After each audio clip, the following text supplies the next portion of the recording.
Welcome to a special quick hit of the Futures Ed Show. I'm Jim Uriel and Bob Ichino. We are doing this in response to that stunning debate last night. Bobby, what are the initial thoughts that you have? And believe me, when it comes back to me, I have plenty. I just, I posted on X right after the show. I just put, wow. I didn't know what to say. I'll tell you what, I've never felt sympathy or empathy for a politician in my life. Never.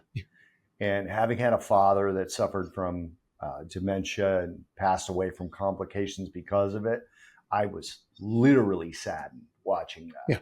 Yeah. And they could tell me he hasn't been diagnosed. They could tell me he's sharp in meetings, whatever. There was so much body language and so much facial expression, lack of facial expression, all these different things that made me just go back to a place I don't want to go back to with my own father.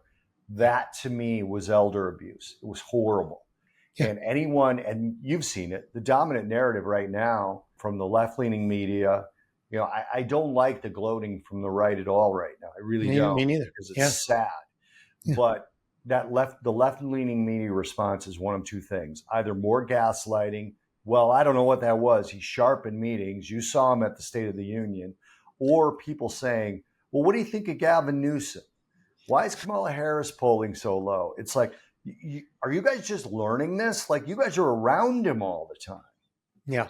And, I actually thought that even several years ago, he was showing signs of cognitive decline. Again, This isn't any sort of victory lap, and it's not any sort of gloating. I genuinely felt sorry for him. I don't think he's a good president. I think from a policy standpoint, they're doing damage to the economy, but that doesn't mean that I want him to be held out on stage until he absolutely collapses. It's ridiculous. That being said, now the debate itself, we were all worried about CNN would have been too much pro-Biden and too much pro-Trump. And anyone who argues, anti-Trump, and anyone who argues that bias is ridiculous. I can show you clips of them calling him Hitler, which is absurd. Right. So anyway, they let Joe Biden say the nonsense about there were fine people among the Charlottesville rioters. That is a lie. It's been proven a lie. Even Snopes calls it a lie now and says that he never said that. Stop. And then when he said, and he just finished a sentence by saying, and we finally beat Medicaid. Like, what in God's name did that even mean? And how could Jake Tapper have not said,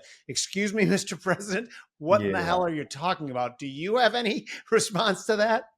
Here's the thing for that for me. I actually can credit Tapper and Bash a little bit for they were like robots last night. Yeah. Like, they didn't fact check Trump. They didn't fact check Biden. And I honestly don't feel like that's their jobs. I really don't. We as Americans got to stop being so lazy about this stuff. If something sounds strange to you, it is. Yeah. And if you don't believe right now that President Biden has handlers, you're not paying attention. And if you don't know that Donald Trump is a New Yorker, like a 80s and 90s New Yorker. You and I spent a lot of time in New York in those years. And they would say, no, I swung a golf club. I swung at the best ever. Trump says, I won 2 club championships. Hilarious moment to me. I'm like, why do I care about that? And this is one of the things that amuses me about him and makes it fun when he's up there to me. You can't hit the ball 40 yards. That's a New Yorker. This is why, like, the pearl clutching about Trump and his words to me has always been like, come on, stop it. Yes. Right? Yeah, but the thing that, again, was tragic to me is the little bit of policy we got, the very little bit of policy we got. I didn't get an ounce of truth coming out of President Biden, and I don't think it's his fault this time. No, I agree. And it's funny because I was listening for lies, and it was one of the rare times I didn't hear a lot of lies from President Biden, only because I didn't know what the hell he was saying half the time. So I couldn't piece them together as lies. Mm-hmm. Let's flip to the market reaction of it too. So the stocks and a lot of risk assets were up this morning. Mm-hmm. I do think the timing of it was in response to the debate. Now, I thought to myself, there's one of two things. One, they're saying Trump would be a better president for markets. Or two, they might be saying Trump is more inflationary and could increase spending, and maybe that the dollar would be weaker. So boom, a look on the dollar. No, the dollar was not weaker. The dollar was steady to perhaps a little bit stronger. So to me, that was a genuine market commentary that the market was saying they believe if Trump wins the presidency, it's slightly better for markets. And that being said, the stock market, I know, didn't really hold its bid very well. But I thought that was a real thing. Do you agree with that analysis? I can agree with that. What I will say is it's 5 months to the election still. Yeah. I saw a tweet from Vivek Ramaswamy, and I reached out to him, but he didn't reply yet, where he said, what you saw was deliberate by the left. He said they're trying to set it up to replace President Biden because they know he can't finish another Does term. Bobby Icino believe that as well? I sort of do. I don't think President Biden is going to be the one. Look, the delegates are assigned. So he either has to step down or something else has to happen to him. So, right. Something just tragic where it's either 25th Amendment or worse. Okay. And otherwise, he's the nominee.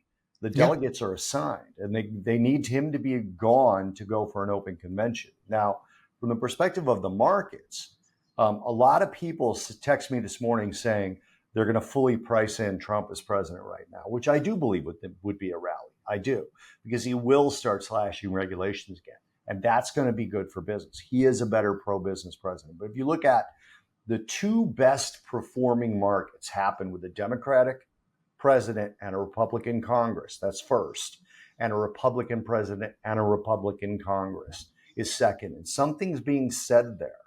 Okay. Yeah. Either the Republican Congress stops the Democratic president from doing anything he wants, or the Republican president and the Republican Congress do pro-business things. And either way, that's the best performing markets. Right. So I think that could have been that. So here's what I believe too. I think both presidents historically, if you go based on history, are somewhat inflationary.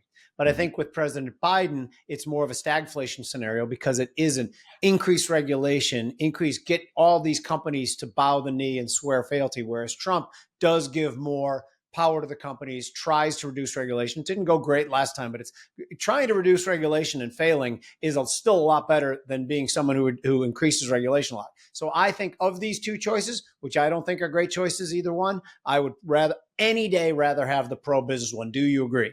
I totally agree. And I'm looking right now for a headline that I sent a friend of mine last night, because President Biden said he wants to cut taxes for billionaires and millionaires and raise your taxes, right?